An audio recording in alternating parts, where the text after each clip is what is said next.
તમે બહુ સરસ વાત કરી. જ્યારે તમે ઘરની ચાવી આપો છો કોઈ બી વ્યક્તિને, જરૂરિયાતમંદને, ત્યારે મનમાં શું ચાલે છે? કારણ કે માણસ, તમે સતત, મને એવું લાગે છો કે આજે 200 ઘર બનાવ્યા એક્ઝામ્પલ તરીકે, તમને એવું લાગે છે કે હું 500 સુધી પહોંચી જાઉં, પછી 1000 સુધી. આ સતત લર્નિંગ પ્રોસેસ શું છે તમારી? એમ મને ઘણા લોકો એવું પૂછતા હોય કે ભાઈ આણે 378 ઘર બનાવ્યા, તો આટલા જલ્દી ઘર બનાવે છે કઈ રીતના? તો આજે આ બહુ વેરી ક્લિયર. ઘણા લોકો મને ઇન્સ્ટાગ્રામ, ફેસબુકમાં મેસેજ કરતા હોય કે ભાઈ તમે આટલા જલ્દી ઘર બનાવો છો કેમ? પહેલાં શરૂઆત મેં બનાવવાની કરી હતી. 50,000 રૂપિયાનું પહેલું ઘર બનાવ્યું હતું મેં, જેમાં સિમ્પલ છાપરા હતા, ચણતરવાળું હતું, નીચે કોબું હતું સિમેન્ટનું, હાવ સિમ્પલ ઘર હતું. એ 50,000 રૂપિયાનું મેં ઘર બનાવ્યું. પણ હું હંમેશા અપડેટમાં બિલીવ કરું છું. પછી ધીમે ધીમે ચણતરવાળું ઘર શરૂઆત કરી, ધીમે ધીમે ટાઇલ્સ નાખવાની શરૂઆત કરી, ધીમે ધીમે પીઓપીની શરૂઆત કરી. પછી વિચાર આવ્યો કે યાર આપણા ગુજરાતની અંદર આટલી ગરમી દિવસે ને દિવસે ઉનાળામાં વધે છે, તો આપણે ધાબાવાળા ઘર બનાવવાની શરૂઆત કરવી જોઈએ. તો ધાબાવાળા ઘર બનાવવાની શરૂઆત કરી. એટલે હંમેશા લર્નિંગ પ્રોસેસ મારો એ હોય છે કે ભાઈ કોઈ પણ વ્યક્તિનું ઘર બનાવું તો એટલું બેસ્ટ કરું કે હરેક વ્યક્તિ એવું વિચારો છે કે આ માણસ કેટલું અલગ અલગ દિવસે ને દિવસે. અત્યારે કાલે પાલીતાણામાં 378 ઘરનું ઇનોગ્રેશન કરવા જઈએ. તાલીઓ થઈ જાય. 378 ઘર બનાવવા, આપણે એક ઘર બનાવવું આપણા માટે, એમાં પણ આપણે મુશ્કેલી હોય છે ને આ તો 378 જરૂરિયાતમંદ લે. આ બહુ નાની અમથી વાત નથી. અને સવાલ પૈસાનો નથી. આ હું બહુ સત્ય વાત કરું છું. સવાલ પૈસાનો છે જ નહીં. સવાલ છે ટાઈમનો. કદાચ હું મારી માં છે, મારી ઘરવાળી છે, મારા પરિવારને મૂકીને 2-3 મહિના કોઈના ઘર બનાવવામાં લાગતો હોય ને, તો મારા જીવનનો કિંમતી સમય હું આપું છું. કારણ કે સમયની વેલ્યુ છે, પૈસાની વેલ્યુ નથી. આ હર યુથને મારે કહેવાનું કે તમે ઘણીવાર એમ કહેતા કે આ માણસ બહુ ખર્ચો કરે, ગરીબો પાછળ આ બધું કરે, એવું નથી. સમયની વેલ્યુ છે. હું મારા સમયની અંદર મેં કદાચ આ લાઈનની અંદર લોકોના ઘર બનાવવામાં મેં નહીં તો 6 વર્ષ મારા સ્પેન્ડ કર્યા છે આમાં. તો 6 વર્ષ તમે ખાલી કાઉન્ટ કરો કે મેં મારો કેટલો સમય આપ્યો છે.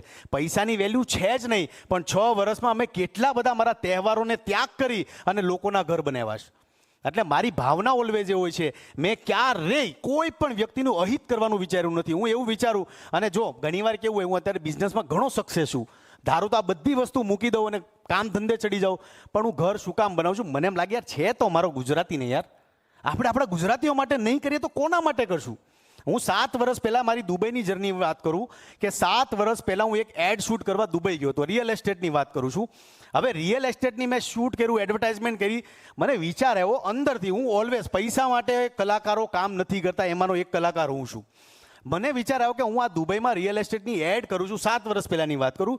મને યાર લાગ્યું કે આ બધી વસ્તુ હું મારા ગુજરાતમાં કરતો, કારણ કે ત્યાં કેટલા બધા ગુજરાત ભારતમાંથી બધા ઇન્ફ્લુએન્સરો આવે અને દુબઈ આમ, દુબઈ તેમ, દુબઈમાં આવું છે, દુબઈમાં તેવું છે. તો બધા દુબઈના વખાણ કરે, તો હું મારા ભારતના વખાણ કેમ ન કરું?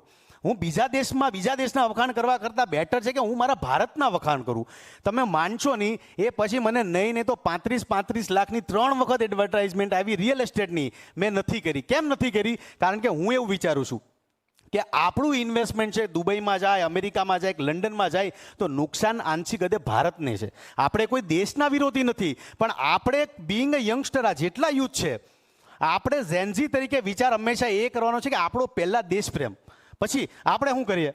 દિવાળીમાં દુબઈ જવું છે, આપણે મારે આમ જવું છે, તેમ જવું છે. તમે વિચાર કરો, શ્રીલંકા છે, કેટલું પુઅર દેશ છે શ્રીલંકા. શ્રીલંકાએ આપણા હનુમાન દાદા છે, આપણો આખો સંસ્કૃતિ, આપણા રામને સાચવા છે, પણ દિવાળીમાં આપણે શ્રીલંકામાં નથી જતા. આપણે દિવાળીમાં ક્યાં જઈએ? દુબઈ. હું કોઈ દુબઈ વિરોધી નથી, પણ મારી ભાવના એ છે કે જે દેશ આપણી ધરોહર સાચવીને બેઠા હોય તો પરિવાર સાથે આપણે શ્રીલંકા જવું જોઈએ. બીજી વસ્તુ એ છે કે આપણે ઓલવેઝ આપણા મનની અંદર દેશ પ્રેમ પહેલા હોવો જોઈએ.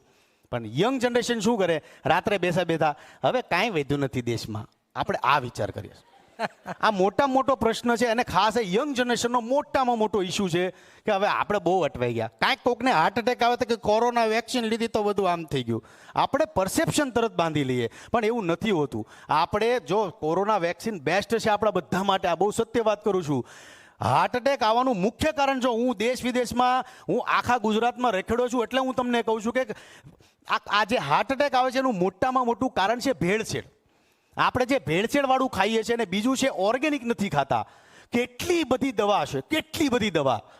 દાડમ, તમે વિચાર કરો, હું તમને મારી પોતાની વાત કરું કે હું એટલો બધો દાડમ પ્રેમી, દાડમને ભાડું એટલે મને એમ લાગે ઓહો હેલ્થ માટે આની જેવી કોઈ બેસ્ટ વસ્તુ છે જ નહીં. પણ તમારામાંથી કોઈને નહીં ખબર હોય કે દાડમમાં જેટલી દવા છટાય છે ને એટલી દવા ભારતમાં કોઈ ફ્રૂટમાં નથી છટાતી. અને દાડમ આપણા ગુજરાતમાં થતું જ નથી દવા વગર. મારા ખેતરની અંદર નહીં તો દાડમના 25 ઝાડવા છે. હું દર વખતે ઉગાડું, અવડા દાડમ થાય અને બધા બળી જાય. કારણ શું છે? દવા નહીં છાંટું તો દાડમ નથી થવાનું. પણ આપણે શું કરીએ? લારી પર લાલ વસ્તુ ભાળી એટલે ઠેકડો મારી જાય, હાલો જલ્દી હારા થઈ જાય. એટલે યુવાનોને બહુ ધ્યાન રાખવાની જરૂર છે. અત્યારે જો હું બહુ સાચી વાત કરું, દ્રાક્ષ ખાવ ને તો વિચાર આવે ન ખવાય, દાડમ ખાવ તો વિચાર આવે ન ખવાય. તો આપણે યંગ જનરેશનને શરૂઆત કે પહેલ છે નહીં કરવાની છે કે ખેડૂતો કે કોઈ પણ માણસ ખેતી કરતો હોય બધાને આપણે એ સંભાવના વિચારવાની જરૂર છે કે આપણે હવે ઓર્ગેનિકમાં જઈએ. દક્ષિણ ગુજરાતની તમને વાત કરું તો કદાચ હું તો જીને બહુ વિનંતી કરું છું કે દક્ષિણ ગુજરાત આંબા માટે બહુ પ્રખ્યાત છે. પણ દક્ષિણ ગુજરાતના કોઈ ખેતરોમાં તમને બહુ મારો સર્વે કરું છું, ઇન્ડસ્ટ્રી આવી ગઈ એના કારણે સફાયો થઈ ગયો. દક્ષિણ ગુજરાતની અંદર કોઈ આંબા, મતલબ તમે જેટલા પણ આંબા જોશો ને બધા આંબાના મોર કાળા થઈ ગયા છે. કોઈને કેરી થઈ જ નથી. અને બધાએ નહીં તો કોઈ 50 લાખની દવા છાંટી, કોઈ 85 લાખની દવા છાંટી, કોઈ 5 લાખની દવા છાંટી. હવે તમે વિચાર કરો, હું મારી વાત કરું, મારું નાનકડું 3 વીઘાનું ખેતર છે, એની આજુબાજુમાં બધા મોટા ખેડૂતો છે મારી આજુબાજુ. હવે એ બધા સક્ષમ ખેડૂતો, હવે બધાએ 50 લાખ 80 લાખ 85 લાખની દવા છાંટી. મેં ઓર્ગેનિક રાખ્યું તો કોઈને કેરી ન થઈ, બધાના મોર કાળા થઈ ગયા, સાથે મારો મોર કાળો થઈ ગયો. મને વિચારો કે હાડા મેં તો ઓર્ગેનિક વસ્તુ કહી તો મારી કેરી થઈ કેમ નહીં? આ બધું કાળું થવાનું રીઝન શું? ઝાડમાં એ કોઈ કેરી નથી.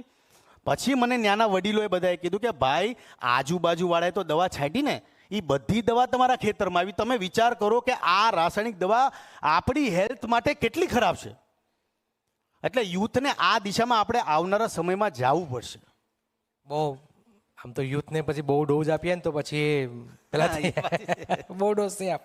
ચલો તમારી આપણે વાત તો કરીશું. તમારી ફેવરિટ, તમારી જાતે તમને કયું કેરેક્ટર ગમતું હોય? એમ મને ખજૂરનું કેરેક્ટર તો મને ગમે છે. હમણાં એલાવ તમને બધાને કહી દઉં છું, ખજૂરભાઈના વિડીયો જોતા રહેજો. પણ તમામ ગુજરાતીને કહું છું કે 10 રૂપિયા કમાતા હો તો 3 રૂપિયા ગરીબો પાછળ વાપરજો.